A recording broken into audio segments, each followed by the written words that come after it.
Hey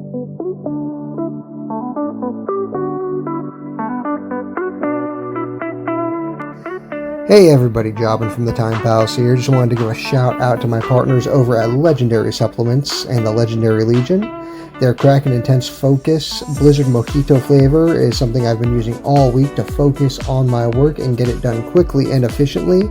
It is a nice, cool, citrusy blast and provides a nice, clean energy that focuses on mental clarity as opposed to physical energy. So no crash, no jitters, and the benefits speak for themselves. I definitely suggest you try it, and we have a code for you to try at checkout. Just punch in Time Pals.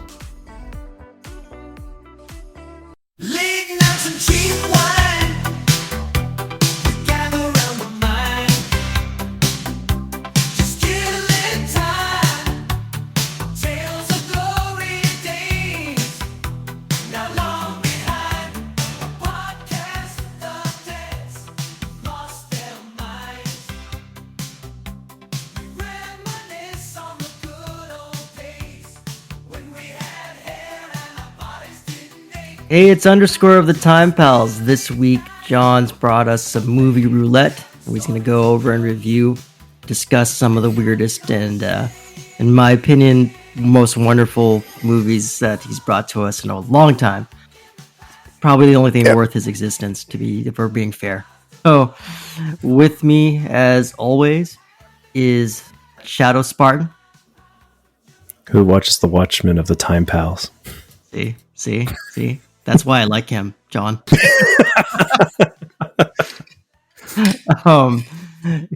Shadow, as always, you can find his retrospectives on YouTube. And what you got coming up, Shadow?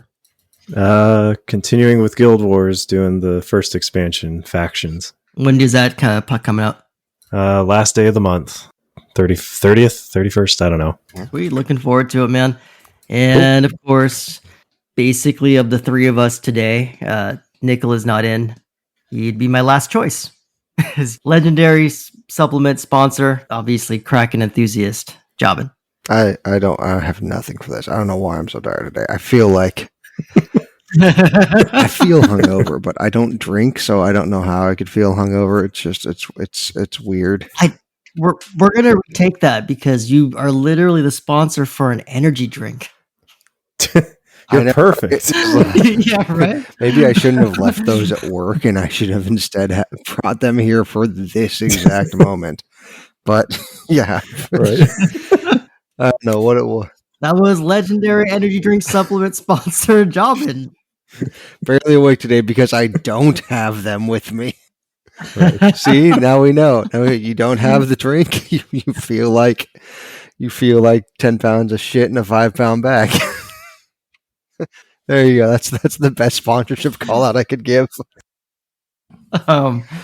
So during or before the episode starts, during our little pre-show meeting, Shadow was mentioning some pretty interesting stuff going on right now. And go ahead and just kind of give us the recap, Shadow. Okay. I think it was about a week or two ago I discovered this upcoming mod, H2M, which is basically a team of modders who were trying to recreate Modern Warfare 2 from 2009, its multiplayer experience using the Call of Duty 4 Modern Warfare remastered engine, assets, all that stuff. And it was going to be released August 16th. They had a whole YouTube trailer showcasing it, trying to get the word out there. I think they had early access for a couple of influencers to try it out. And then the day before, on the 15th, they suddenly made a post saying that they got a cease and desist from Activision to shut it down. And that's what they did, unfortunately. But just this morning, I forget what YouTuber I found. He said he found like an unofficial download and he was playing with something like 1,200 people on some private servers. So it's out there, but I have no idea how. There's probably some Discord servers you got to find and join and then get the unofficial leaked copy of this mod to play it if you really want to. That's crazy. That also means that 1,200 other people also have this weird unofficial mod. Yeah. I was looking forward to it. I mean, man, I played Modern Warfare 2 when it came out at least a good year of just as soon as I got home from school, would just play it for a couple hours.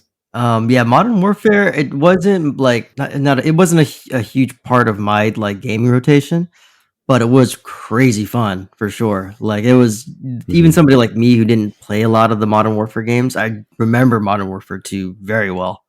This definitely stuck with me from way back Yeah, then. I remember doing a lot of like Xbox split screen with my brother for it, and had a lot of fun with it. I mean, aside from hating using a controller for it, but I was actually half decent at it, so I look upon it fondly. Oh no, I sucked. It was just fun, but I was terrible. I was terrible all those. Like out of all my friends, I was the worst at the FPS ones. The absolute worst. The only ones. I mean, there's not even like, oh, I'm pretty decent at this one. I would play like all the Battlefield games from back in the day. It was I thought I was good, and then we would go to the because it's I didn't know this at the time, but like half the maps are filled with bots anyway, and I would assume that I was like pretty good at this game, and then after a while, I'm like, oh, these guys aren't people, because you'd fight like a real person, and they would move out of the way, and I would get really upset. They would just stand there and take it. Yeah, they wouldn't stand there. I couldn't sneak up on anybody. I'll never forget. Like we were playing one of the Battlefield games. It was me and a couple of other buddies who they were all about it. So I just kind of tag along, and I gave somebody their first knife kill. He'd never snuck up on anybody in his life, and there I was, like trying to sniper with like a pistol because I blow, and he's, he sneaks up on me and he stabs me to shit. And I'm like, okay, well that sucks again. And then as I get kicked back out to the spawn point, you see him like just the most positive, like lighting up like a Christmas tree messages to everybody. Like, I can't believe I did it. I finally killed somebody with a knife. I've been waiting so long. And I'm just like, oh, that's what I do for this. As I give people memories, I give people happy feelings of I'm good at this game. You know what I mean? That's how I phrase it is. I don't suck at this. I let other people feel good about themselves. You walk so others can run. You're an unsung hero, Mike. I walk so other people can stab me in the back with knives.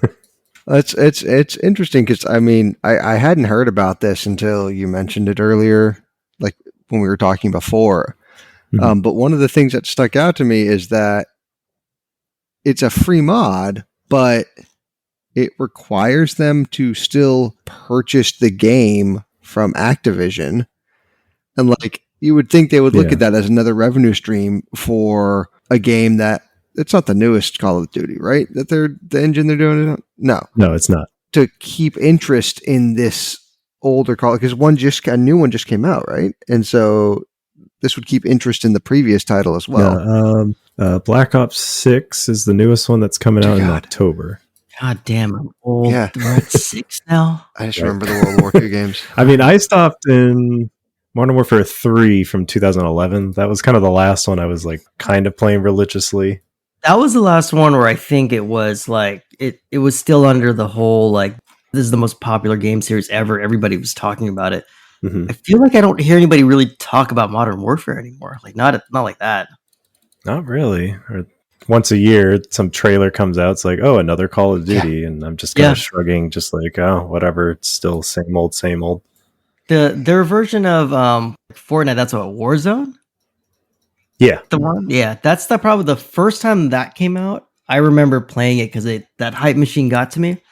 And again, I'm fucking terrible at it. But still, I do remember that. And I'm assuming by now they've probably released like 2-3 more versions of that one. But other than that, like, yeah, I don't even know what the storyline is or what. If there is one. I don't even know either.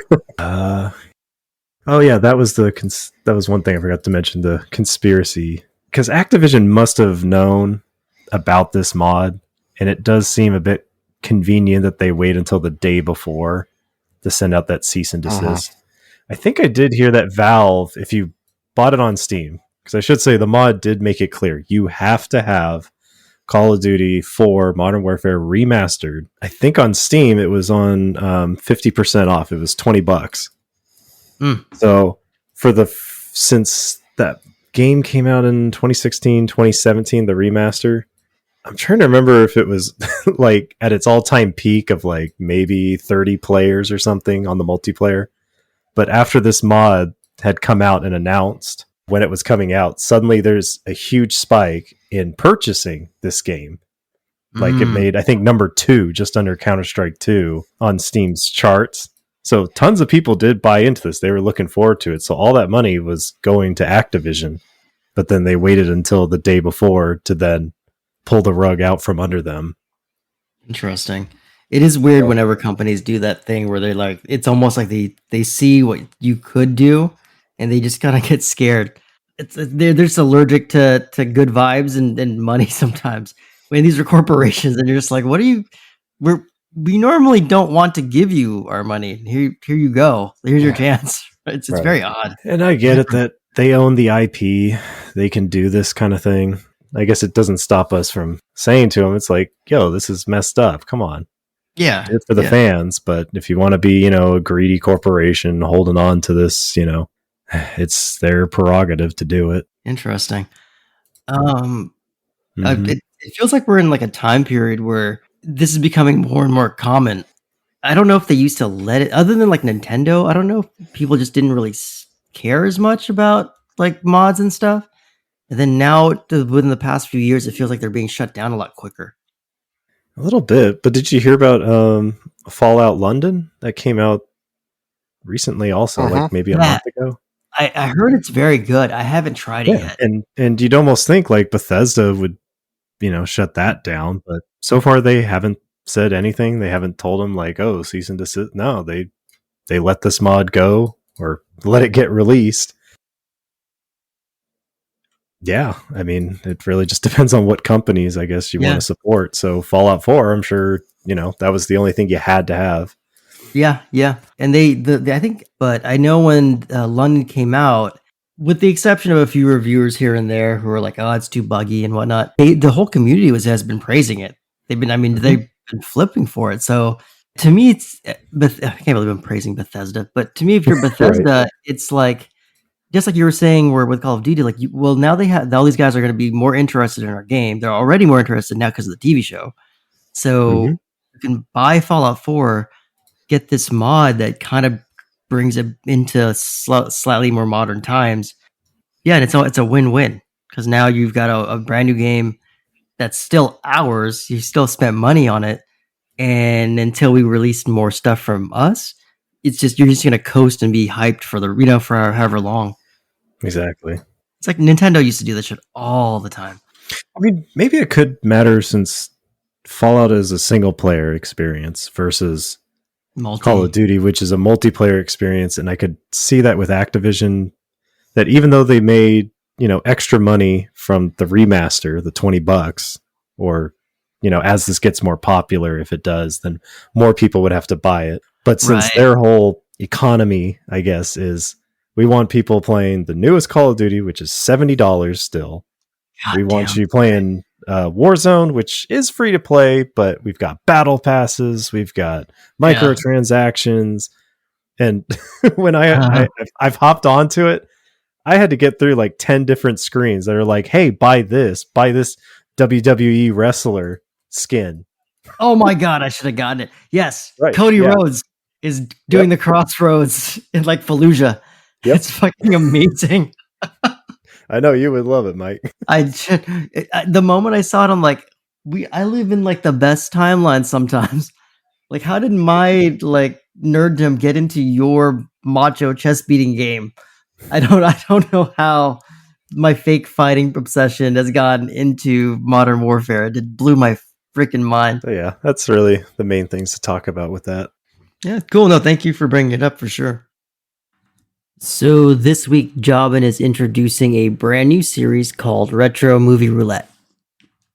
There's 3 types of movies that I've always loved, and I try to seek them out. B movies are probably one, like kitschy TV shows like Star Trek and Babylon 5, and then B movies like Army of Darkness, Bubba Hotep.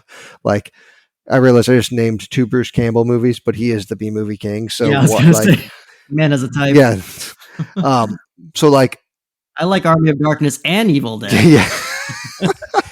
But like B movies, I absolutely love. But then I also love these movies where you're watching them and it's like, holy shit, here's this guy who was in it before he got super famous.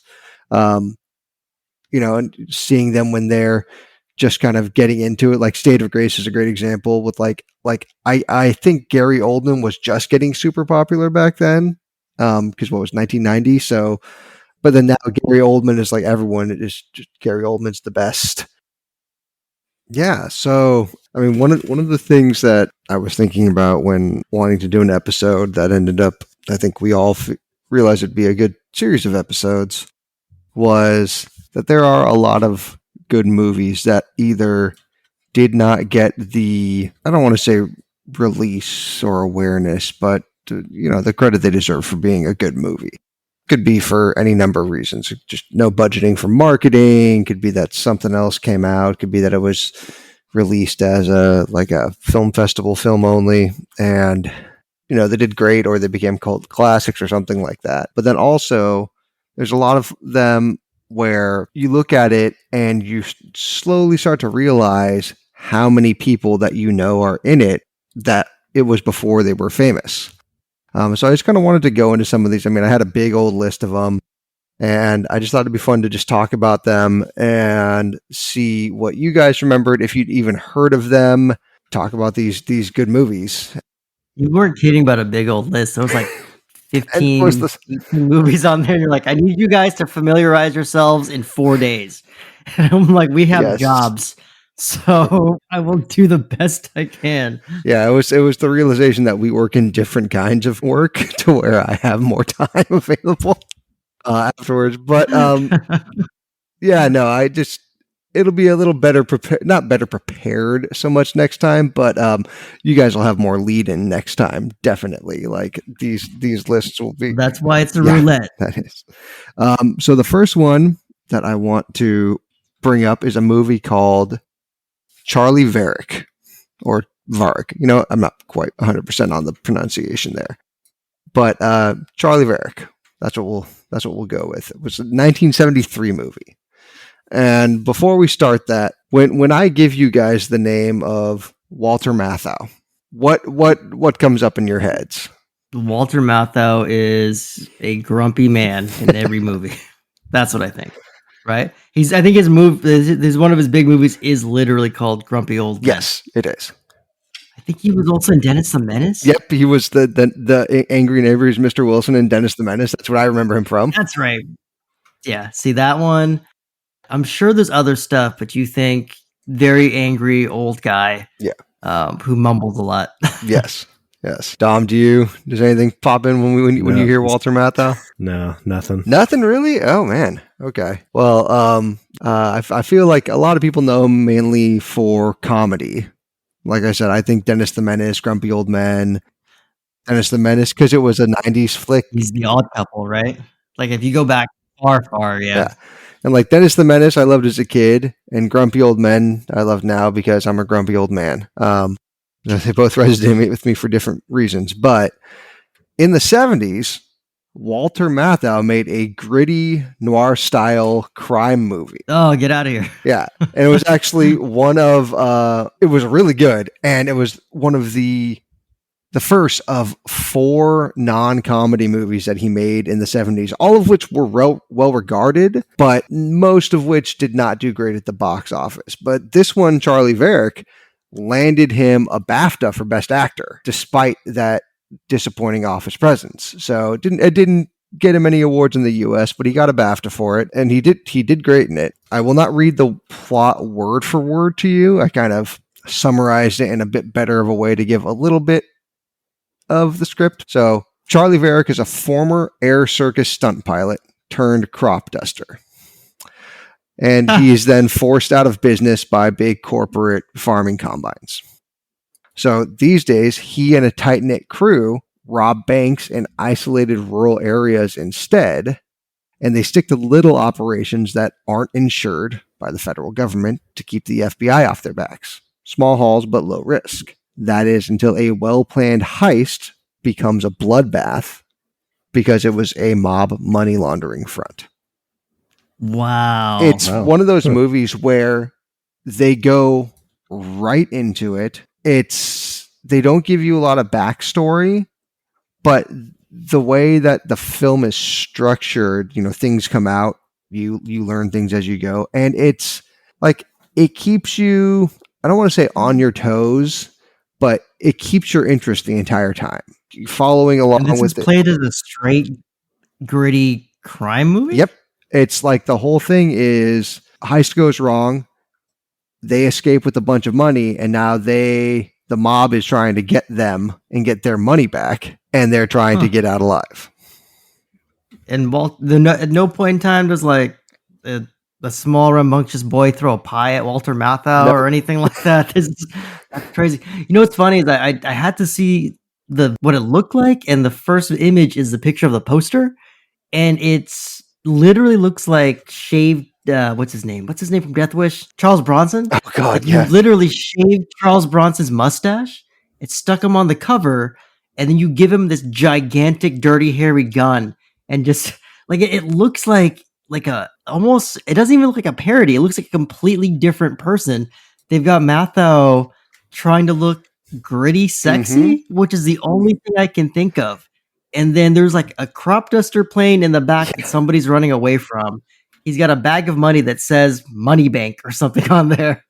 And then the tagline is, when he runs out of dumb luck, he always has genius to fall back on.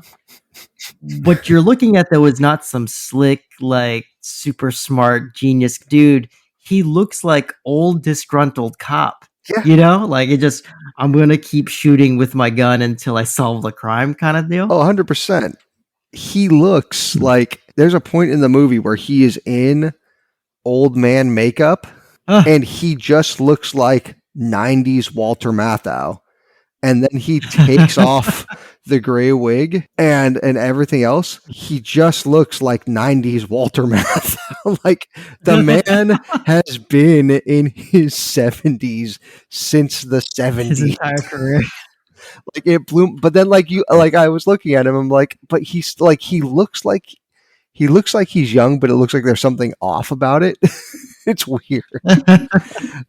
But one of the things that, while I was doing some digging, that I actually learned about this, which I thought was kind of cool, was so the film was originally written for Clint Eastwood, and it actually would have put Clint Eastwood back with a huge chunk of the people that worked on Dirty Harry with him. The director, the screenwriter. No way. This is a Dirty Harry movie?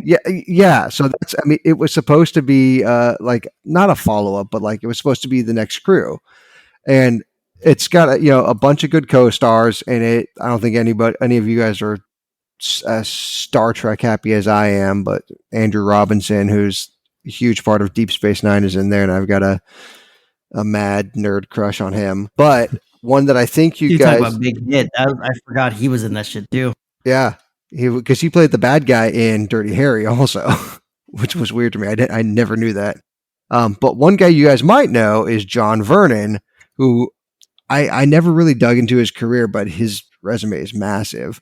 But he was Dean Wormer in Animal House. Oh, get the fuck out of here. Oh, wow. Yeah. So that's what I figure what most of us would know him as, but like he's got, massive resume, voice actor, acting roles. And I knew him from one thing, and that was it. And that was Animal House. And I was like, oh, I feel bad that I just never knew that he was in so many other things. You're gonna have to. We're gonna have to show like the movie poster of this Charley Varrick and then the movie poster of Dirty Harry, because once you said that, and after I looked at it with the whole like, hey, he's got like kind of tried to airbrush out the wrinkles of Walter Matthau to make him look pretty and stuff like that, but also like supposed to be kind of hot, and he's got this giant gun. That's a Dirty Harry poster. I didn't. 100% is right now. Yeah, I can't unsee it. It's literally like it's almost like if this were a parody movie, and you're watching Dennis the Menace and Mr. Wilson is trying to describe his old life as a film star in the 60s and 70s. That's the face you shove on a Dirty Harry poster.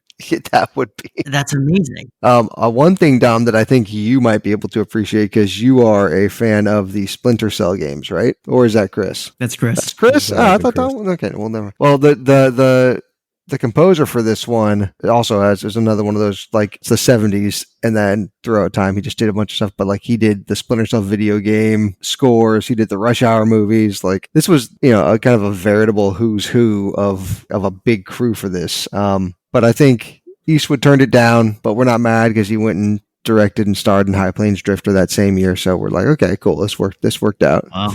Yeah. The one thing that's funny is that the director credits Matthau for tanking the movie because he publicly was like, I didn't understand this movie. I don't know. Like, I think he was so into his comedy stuff that he didn't understand the point of a cerebral noir flick. So he just shit talked it at every opportunity. That's great. It's That's Mr. Wilson just like bumbling around. it's definitely worth a watch, and I rewatched it as part of this, and it holds up. It's really fun. Very cool. Yeah. Let me go to my next one here. So, the next one is another rare gem called Murder by Death, which, just based off of the name, what type of movie do you guys think Murder by Death is? So, being a Motorhead guy, it reminds me of the song "Killed by Death," which is, there's no way it's a sweet show about Lemmy. There's just no way. So I don't know. Murder by Death sounds like it's gonna be. This is my honest guess because I didn't watch any of it. Is it like a parody of murder mystery stuff, or is it like a parody of like a detective movie? You are on the right track there. So what Murder by Death is it was this was another 70s movie. So this was 76, and it's a kind of a broad parody of like the traditional whodunit, a more modern version of which would have been like Clue, or more recently Knives Out. Yeah. So the cast of this one was insane though. So it's got Peter Falk in it, which he's the grandfather in The Princess Bride, for those of you who don't know him by name. Sir Alec Guinness, who we of course know best for winning Best Actor for Bridge Over the River Kwai. He was also in this silly, like, this War in the Stars movie in the 70s after that. But I'm sure people know him from Star Wars. Yeah, his more, famous role. Yes, You can choose. You don't have to be cool guy every time. You can pick the thing everybody knows. You can play the hit. I was trying to be Enter Sandman is a good song still, even though I'm sick of it, Metallica. You can still play it for everybody else. Fair. Peter Sellers is in it. Oh, that's crazy. Very widely known for his role as Dick Scratcher in 1974's Ghost in the Noonday Sun. My mom would probably get mad at me for that joke. She loves him in the Pink Panther movies, which is probably what he's actually well known for. But I wanted to say Dick Scratcher while being recorded, so that's how we got here. We made it, Mom. Dr. Strangelove as well. Yes, Dr. Strangelove. Thank you. Made to watch in college like I was. Yes. Maggie Smith is in it, so Harry Potter and Downton Abbey there. James Cromwell, again, another one of those actors who I went to IMDb and I'm like, holy shit, I didn't realize he was in so much stuff. Yeah, 100%. I do know that one. Yeah, I mean, he was in the Babe. He was in like a bunch of different Star Trek series and movies, and there's just a ton of other good actors in there, both like people of that time period who you see, and then like they didn't go on to do a lot of big stuff, but you'd recognize them. The plot is a very standard whodunit plot. So here's the crazy thing. When you mentioned it, I'm like, that name does sound familiar. It's a parody. I have seen this. Yeah, I saw this with my freaking dad years ago. Awesome. We can talk about what when you go through the plot. I didn't mean to cut you off. No. Peter Falk is in it, and if you don't know who Peter Falk is, that's Columbo. So they have Columbo in a murder mystery long before Columbo. Yes, because I think so, right? Because maybe not. Well, look, I thought Columbo was Columbo the 60s? I think Columbo was the 60s. Was it the 60s? Oh, okay. Was he already when this movie came out in the 70s? Yeah, this was 76. I think Columbo was. Yeah, I feel like it was the I feel like it was the 60s, but having no idea about that until I re-looked up the poster. I'm like, oh, son of a bitch, that's right. One, I have seen this movie a long time ago. But two, I was hoping that maybe this was pre-Columbo, but you're right. It would have been right smack in the middle of it. Yeah. So he was at his Columbo height, So that's crazy. Perfect time to bring him in. Especially because they wanted people who could parody other famous detectives. Yes. So like the entirety of the film, it's almost paying homage to other like fictional sleuths like Hercule Poirot, Miss Marple, Charlie Chan, Sam Spade, like and it's variations of that. The plot it's just your very basic. A group of 5 renowned detectives, each accompanied by a relative or associate, is invited to dinner and a murder by a mysterious benefactor. Lures his guests to the mansion. Everything's managed by a blind butler named James Sear Benson Mum. Who is later joined by a deaf, mute, and illiterate cook. Which is just, it's bizarre that I know. When the benefactor joins the guests today, he presses a button, seals off the house. He announces that he is the greatest criminologist in the world, and to prove his claim, he challenges his guests to solve a murder that will occur at midnight that he orchestrated, and a reward of $1 million will be presented to the winner. So, relatively standard whodunit. I mean, I think they did that for the Knives Out movies and, Clue. They're all in a house. They're all kind of locked in, and it's a great plot as long as you can, have a group of people that is charismatic enough to, make you see past the fact that you're just watching the same movie over and over again. It got great reviews. Wasn't a huge blockbuster hit. Got kind of lost the time, it seems. I'm not sure. I couldn't find any reason why it wasn't. I mean, with that cast, why it didn't do a lot better. But I figure, like over time, like these types of films have pretty much always, like, there's always been one of them every 5 to 10 years. They've been popular, and I figure with all the Knives Out stuff that they're doing, like now's a good time to watch one of those. Like it's. You know what though? I will say that you're gonna still have to watch it with a specific kind of eye. Oh, absolutely. So like I remember, because it's not gonna be like Peter Sellers plays Charlie Chan. Charlie Chan has aged about as well as you would have expected it to. If you don't know who Charlie Chan is, Charlie Chan was as a Chinese detective that was usually played by white guys, and tradition.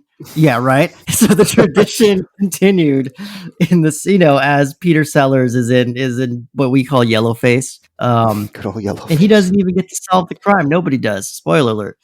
But there's who's in it.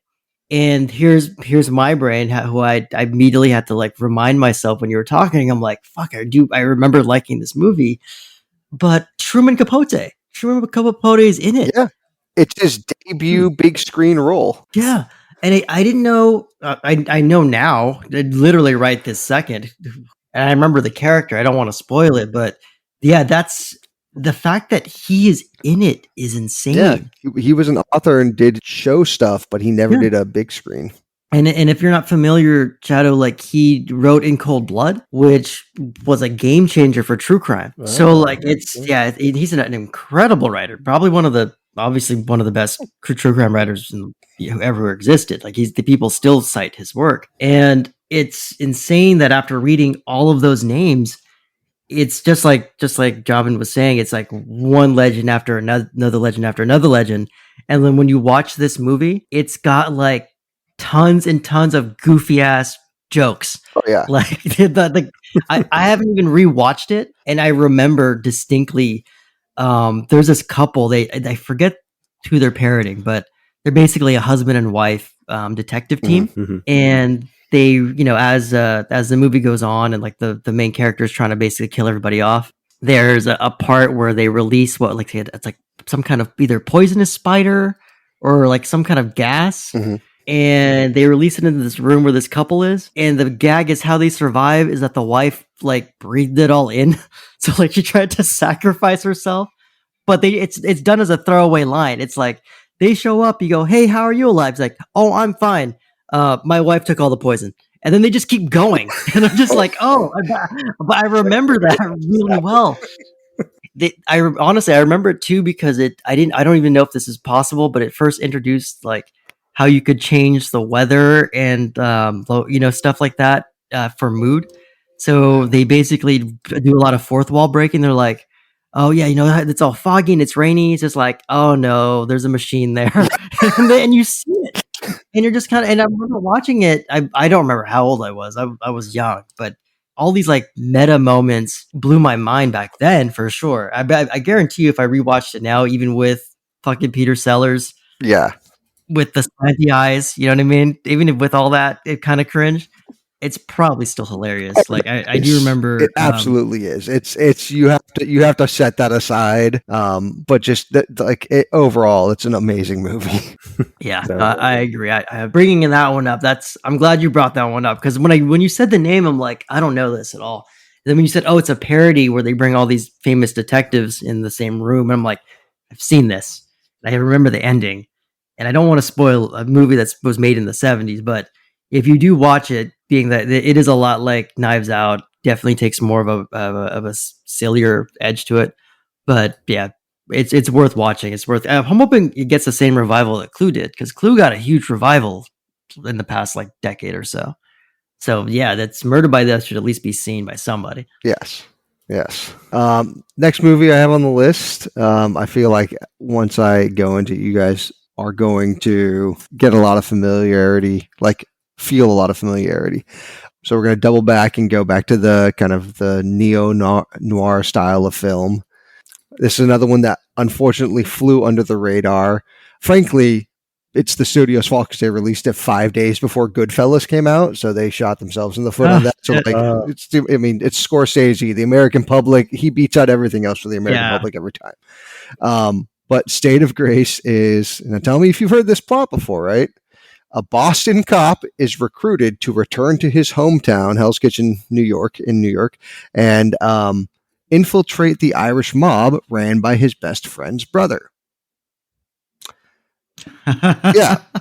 So yeah, right. Exactly. It sounds like the Infernal Affairs trilogy from Hong Kong, starring Andy Lau and Tony Leung, right? That's. It sounds like any cop drama made in like the early 90s. Yes. No, I'm joking about it because I think like for me, it had such Departed vibes that it was kind of crazy. Mm-hmm. Like I watch it and I'm like, this is like 2/3 of The Departed. It's the Irish mob, it's the Italians, it's all this stuff, which then led me to find out that The Departed was literally a remake of that Hong Kong film trilogy I mentioned. That I was shocked too when that happened because I'm like, it felt like such a Boston movie, right? It felt so American in a way. I know it's a bunch of Irish mobsters. It felt like such an American movie that I'm like, oh, this was such a hard-boiled Chinese crime drama. Like, holy shit! Yeah, it was really good. I mean, I'll talk about that at another. Like, I have that to talk about at another point because it's worth the trilogy. This movie stuck out to me the cast aside for one big reason, which was a lot of the time movies that push past 2 hours, in my opinion, tend to drop off a bit as far as the quality of the writing and you just being like, okay, just resolve this shit. I'm kind of getting tired. Like, right. But like this one is solid all the way through. And I think one of the things that really kept the scenes fresh and engaging and probably feeling more authentic is a lot of the scenes are pulled from testimony directly from captured Irish and Italian mobsters, and they just recreated them for the movie.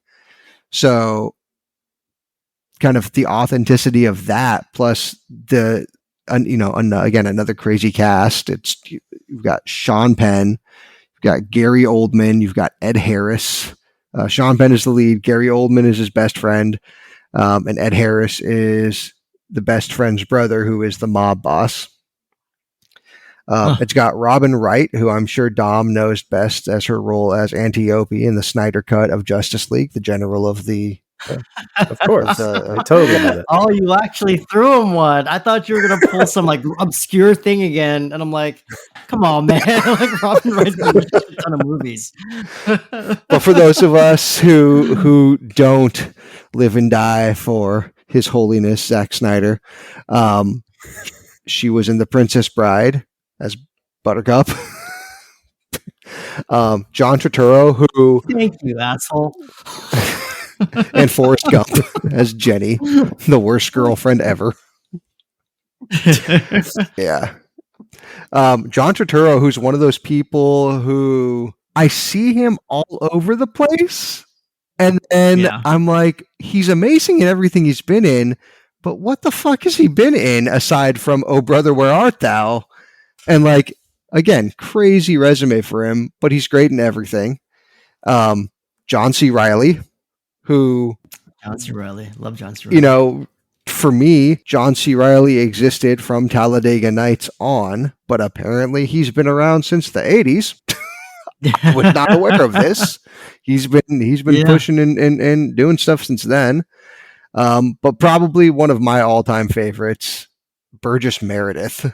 Burgess Meredith is Burgess in this? Meredith is The in this. Penguin? The Penguin, and Mickey from Rocky is in this. Yeah, so he was the Penguin in the 1966 Batman show, and so like that's one of my favorite shows of all time. It's Yeah. he's so good in it. But yeah, also, you know, Mickey, you know, that is an iconic Mickey, role yeah. for him. And it's just, I mean, the movie's held together by this amazing cast and just solid writing. It's just a really well packaged movie that was unfortunately pushed by the studio too early because, like, oh no, we don't think it'll be bad against a Scorsese flick that, you know, everyone regards as one of the best mob movies of all time. And What could go wrong? what could go wrong, right?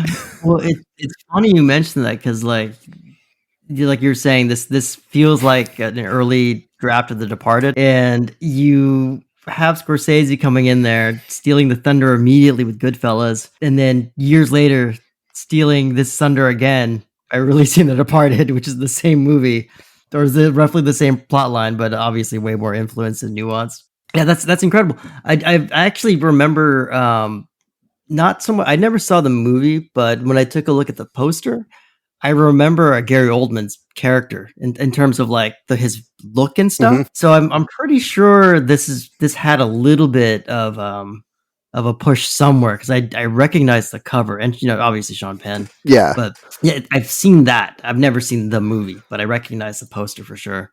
It's another, I mean, all of these will be like, you know, it's a good movie, definitely worth the watch. I think the only one that I'll be like is amazing to me, and you got to support the hometown boy, is Moon. Moon I like. Moon is good, was good. because it's pretty much just Sam Rockwell in space. Yeah. But like the computer's played by Kevin Spacey, and he didn't attempt to space molest Sam Rockwell. So like, you know, he was controlling the space computer station. is also like, you can't tell me they didn't kind of rip off the Fallout computer. I forget what the fuck they're called. Mr. Handy. Oh, yeah. Ironically, given Kevin Spacey's name or given Kevin Spacey's history. But yeah, they feel like they ripped off Mr. Handy a little bit. But it's a great movie. Have you seen this one, Shadow? No, I haven't. No. Yeah. I think you would like it. I think you would like it. It's essentially when you first, I don't want to spoil it. When you first watch it, you're not aware of really what kind of movie it's going to be. Essentially, the poster and the trailer is, hey, there's this one guy. He's got one mission to harvest helium or something like that, and he basically, and you're thinking to yourself, okay, it's going to be this lone dude. You're going to see him try to get off this rock basically, and then when the twists and stuff start coming, there's an element of like you're watching Sam Rockwell play essentially 2 or 3 characters, give them all their own like motivations, and he's acting against himself, and he's fucking amazing, honestly. And then as the movie goes on, they play a lot with a lot of the sci-fi tropes. So they play a lot with Asimov's robot one. Where was it? Where like it can't. The three rules for robotics or whatever the heck it gets called. They play a lot with minor spoilers, but they play a lot with a lot of the cloning tropes. Mhm. And then it does get a little. It does get they kind of introduce what you think is going to be like almost a dumb plot action point, and then they still kind of pull the rug out from under that. So if anything, it should be seen by sci-fi nerds because you're going to recognize a lot of the standard sci-fi tropes for this kind of movie, and then them trying to do their own twists on it to prevent you from thinking you're not going to know what's happening next. And then us being nerds, we're going to be like, I already know. But I already saw this shit coming. But I guarantee you'll enjoy it. Okay, I'll check it out, definitely. Plus, like I said, support. He was born in Daly City, grew up in San Francisco, so it's always nice to support the local actor. Hometown boy. I didn't know he was born in Daly City. Yeah. Shit. Back in the 60s, yeah. And I mean, the other two people that. And it's funny because I didn't get a chance to rewatch this yet, and I cannot remember their roles in this movie. But Benedict Wong is in it. Oh, wow. Yeah, and then Matt Berry is in it. Really? Yes. And I don't rewatch it now because I feel like I didn't know either of them back when this came out. And so now I need to go rewatch it to figure out what their role is because again, it's like these are two actors that I love. They kill it in everything that they're in. Now I need to go see where they stick out in there. That's nuts. I didn't know that at all. Yeah. It's probably I'll probably do that this week because I need to know. All right. Now we'll move on to a comedy. We did some drama stuff with Grosse Pointe Blank. I learned something from this, which is there's apparently a difference between the black comedy genre, which is not movies like Friday and the Medea movies. Yeah. Apparently black comedies are comedies that deal with darker subjects, including death, murder, crime, suicide, war, but in a satirical manner. And that is different from a dark comedy, which I had no idea. Which those are the Medea movies. Yeah. Those are those are suburban horror movies. Right. So, Grosse Pointe Blank, John Cusack plays Martin Blank, who is a professional assassin. He is sent on a mission to a small Detroit suburb, Grosse Pointe, and by coincidence, his 10-year high school reunion party is taking place there at the same time. I learned about this film 5 months ago when my girlfriend brought it up to me, and it blew my mind that this flew over my head because, like, it's funny. It's like, at least for me, it was like a constant chuckling throughout. I don't think there were any moments where I was like knee slappingly like laughing, but like I was laughing, I was smiling, it was good. I think almost every Cusack is in it. Like they're really knocking on those nepotism points. Yeah, that's right. And Cusack is in it, and Bill Cusack are in it as extras, and then Joan Cusack plays John Cusack's assistant. Yeah. Dan Aykroyd is in it, and he plays an assassin, which it was weird to me because like he pulled it off, but it was really hard to see past his roles as like Ray in Ghostbusters or Elwood in the Blues Brothers, and I ended up just kind of like I didn't see Dan Aykroyd's character. It was just Dan Aykroyd. Like I couldn't. That's what we were saying earlier. So like I saw this movie way back. Like I saw this movie a long time ago, probably around the time it came out, just on a whim. And one, loved it. Two, the fucking poster does not do the movie justice. The poster looks like it's like a romantic comedy. It's just John Cusack and then Minnie Driver like holding her hips, like looking at him like, oh, John. Like it's a very like, it tells you nothing. And at the bottom corner, there's like a chalk outline of a body. Yeah. And then there's the tagline is even a hitman deserves a second shot. So it's almost like you're expecting like silly comedy. John Cusack's like coming home, he maybe they kind of just gently hint that they used to be a hitman. There's some kind of mystery going on. No, he straight up murders fucks. Yeah. And he does it and it's violent. It's crazy to 100%. watch him. Yeah. And then Dan Aykroyd, just like Jobin was saying, he dies a horrific death in this movie, and I didn't know how to feel. I was just like, oh man, maybe he'll be okay. Maybe Ray will be okay and fight ghosts again. Because it felt like I don't know if it's ever happened to you guys, but it felt like you're watching, an actor you admire, and then they say something on Twitter, and there's that little bit, you know what I mean? There's a little bit of like, you want to just defend him, like, okay, he didn't mean it. I mean, like, he didn't tell everybody, like, hey, look, he's not. You don't have to cancel him. He's fine. You just let him. He's getting old. What are you gonna do? Same thing with Dan Aykroyd in this movie. I loved him to death. He has his heel turn, and it's like, it's a crazy violent fight scene. Yeah. And when he finally kicks it, because he's obviously the villain of the movie, it's done in such a way where it's legit shocking. Jobin mentioned it pre-show, but I didn't know this. But they filmed 3 different versions of this movie. Yeah. Well, yeah, basically it's what they did is like most of the movie was filmed 3 times. They did like a low-key version of it, like a more relaxed version, a standard version, and then like an over-the-top version.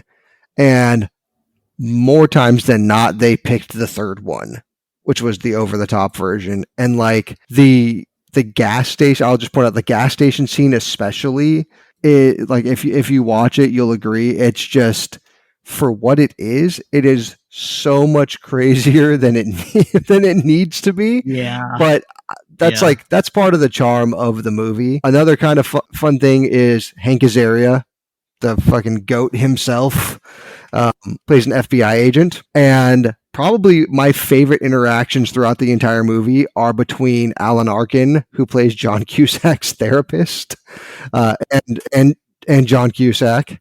And I feel like I probably mentioned it like on most of the podcast episode, or made a reference to it, which is it in this case is ska music on like at least once an episode when we on this podcast. But like the soundtrack on this is like, I've been blasting this soundtrack for months, and it's like The Clash, Queen and Bowie, Violent Femmes, English Beat, Guns N' Roses, The Specials, Faith No More. Like, it's like a who's who of the 80s and 90s, and it's just such a fucking awesome soundtrack.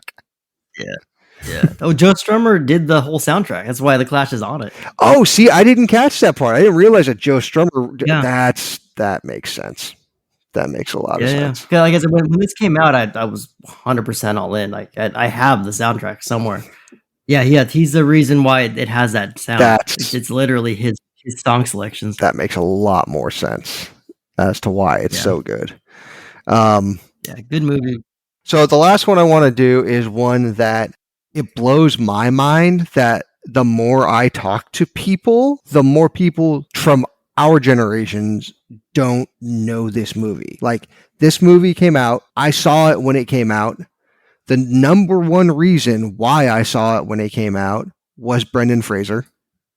He was like right in the height of his popularity. The same year as when The Mummy came out, Dudley Do-Right came out. He did George of the Jungle before. Like, I legitimately thought like everybody was hyped up because like Brendan Fraser's awesome. And so the more people are like, no, I don't know what you're talking about. It's bizarre to me.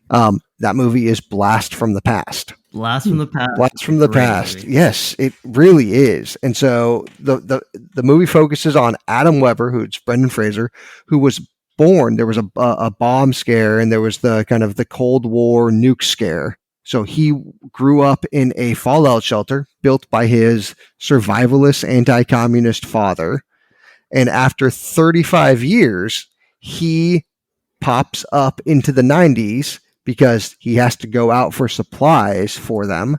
And his like complete innocence to the world just kind of puts him at like weird odds with others. Like, we went and saw this as a family. We were super excited about it, and it just blows my mind. But like, I know you heard of it. Did you hear of it, Dom? I've heard of it, but I never watched it. Yeah, it's great. It's got Walken in it.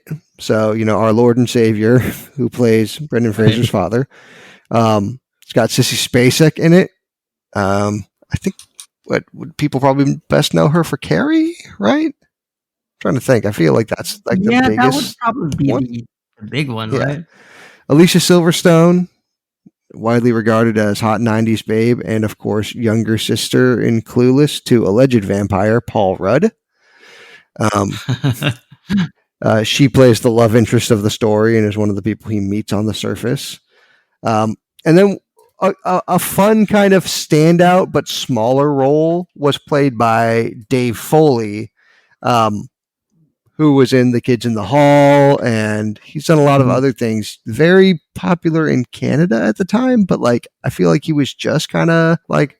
I assumed he was Canadian. He is. Is he one of those? Is he not Canadian? Oh, he's okay. Canadian, but like he was famous in Canada because like the show, The Kids in the Hall, started in the late 80s. And like that's what got him fame. And I think he was like just pushing into his like US fame then. I feel like he didn't didn't quite hit yet. Yeah. I feel like he didn't quite hit in the US just yet. But like there's a lot of funny things in the movie that like as you're watching it, like he's trying to figure out, okay, I need money to buy things. Will you know, what can I get for this Mickey Mantle rookie card? You know, it's that has one of my favorites. So like this movie is votable in my brain, and I don't want to say the line I remember, but so he's been in this bunker, so he's learning everything through like TV and stuff basically. Yeah. He sees his first black person, and it's hilarious. I don't want to ruin the bit, but it's the way he plays it off is so funny. It's like him seeing a space alien. Yeah. Like it's he something about Brendan Fraser when he's playing like this completely innocent idiot, like is he pulls it off so well. And then just like the idea that like it's, you know, they went in the 60s and they have these worthless stock certificates down in the bunker for like IBM from the 60s. They're like, oh yeah, that's nothing probably came of these companies. We can just toss this shit away. And so if you do see it, Shadow, I would see it partly because of the beginning is very much a Fallout movie style comedy. Okay. And then if anything else, watch a clip of Brendan Fraser's reaction to a black male woman, and the way the look on his face, the joy of, I've heard about you in movies and TV, but I've never met one. It stayed with me to this day. That movie came out 2000. So it stayed with me now. 99. Okay, so over 20 years, and the look on his face, lighting up like a Christmas tree, like, oh my god, aliens exist, is the best fucking thing. Yeah, just if you do yourself and just look up that at least. And like it just barely made back. Like it was a $35 million budget, and it only made 40 and a half at the box office. So like they just cleared a profit. Damn. Which it's funny to me because I'm just like, $5 million. What a small amount. And I'm just like, God, I would kill for like $5,000. Yeah, right. That's nuts. But see, that would have been a lot of money back then for a comedy. True. Yeah. I mean, 25 years. Yeah. Let's see. 925. Did I tell you that I went to a movie premiere with Alicia Silverstone? No. In it? So I went to a premiere. You're Paul. Oh. So no, it's a very short story. So she came out, talk about like actors you've never heard of. She came out with a movie, her first starring role after Clueless, which was called Excess Baggage. Okay. So I happened to be in LA visiting family members. It's one of those things where you just do a premiere, like just to go, you know? So I tried to go to one that was a crime drama with the guy who played Morpheus. What's his name? Fishburne. Fishburne. They Lawrence Fishburne. And I barely made it. Like there was too many people. Arnold Schwarzenegger showed up. I didn't even get a chance to really see him. Although when I retell the story, I'm like, oh yeah, I saw him. Me and him hung out. But yeah, so I could barely see him. It's like, fuck it. And then there was another one, which is hers, and nobody was there. So I went to her movie, and hardly any crowd. She's wheeling her like grandpa or something in. It's this very touching moment. Like her family was all there, and there were these two hecklers in the front who kept screaming "Fat Girl" because she was lined up to play Batgirl in the Joel Schumacher Batman movie. And you could hear them for hours. And I was like, holy shit. And she, very polite, waving and stuff. Everybody who wanted an autograph got one. She leaves, and then trotting out after her was Chris Farley. Oh, no way. And Chris Farley, I got within like a few feet from him, and he was, just energy and scream. I don't even know what the fuck he was saying, but like he was just fucking awesome. So yeah, so that was that's my little Alicia Silverstone moment. It's really just to get into the fact that I was next to Chris Farley, which is awesome. I mean, I'm super jealous of that. Chris Farley is like definitely on my Mount Rushmore of comedic actors. Yeah, he was amazing. And me back then in the 90s, you know what I mean? When he was at his height. Oh yeah. You couldn't, biggest star I'd ever seen in my life at the time. Fucking awesome. 100%. I think the closest celebrity I ever met in person was what's his name, Claire Thomas of ABC 7 News in the Bay Area. What were the interviewing?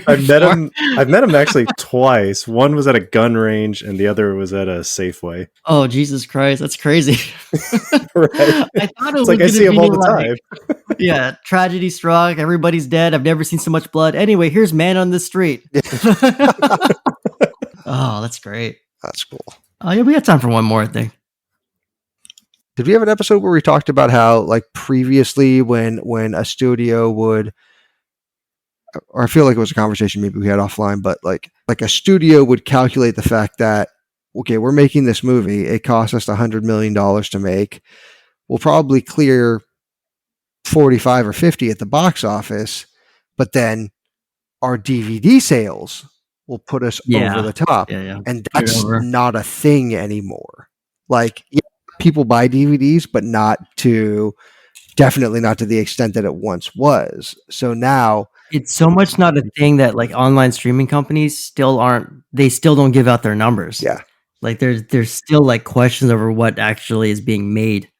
Yeah. Oh, 100%. Because then they can get away with paying less. It's like all those dubious coffee shops in South San Jose with blacked out windows, and they're like, yeah, it's a coffee shop and cash only, and you're like, yeah, exactly. It's just never open. Yeah, it's only open at night, and all of the servers aren't wearing clothes. Those are all those little stores in like Walnut Creek where I'm like, how are you still open? All you sell are feather boas. Yeah. Like, how should be impossible. Or my favorite, which is all of the Nepalese souvenir stores run by elder white women. Yeah, exactly. Go get your crystals and authentic Nepalese artifacts from Claire. Yeah, exactly.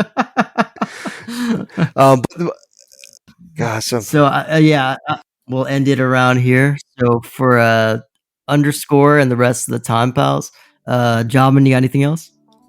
Nope, not at all. Just this was fun, and I've got a growing list for future episodes. We don't. Yeah, you gave us a list of 20, asshole. So we'll get through every single one. Shadow. Oh, that list is not at 20 anymore, sir. That's been growing. Just check me out on YouTube. Comment below and let me know what videos you guys want me to check out. Excellent. So Underscore for the rest of the Time Pals. We will see you next time.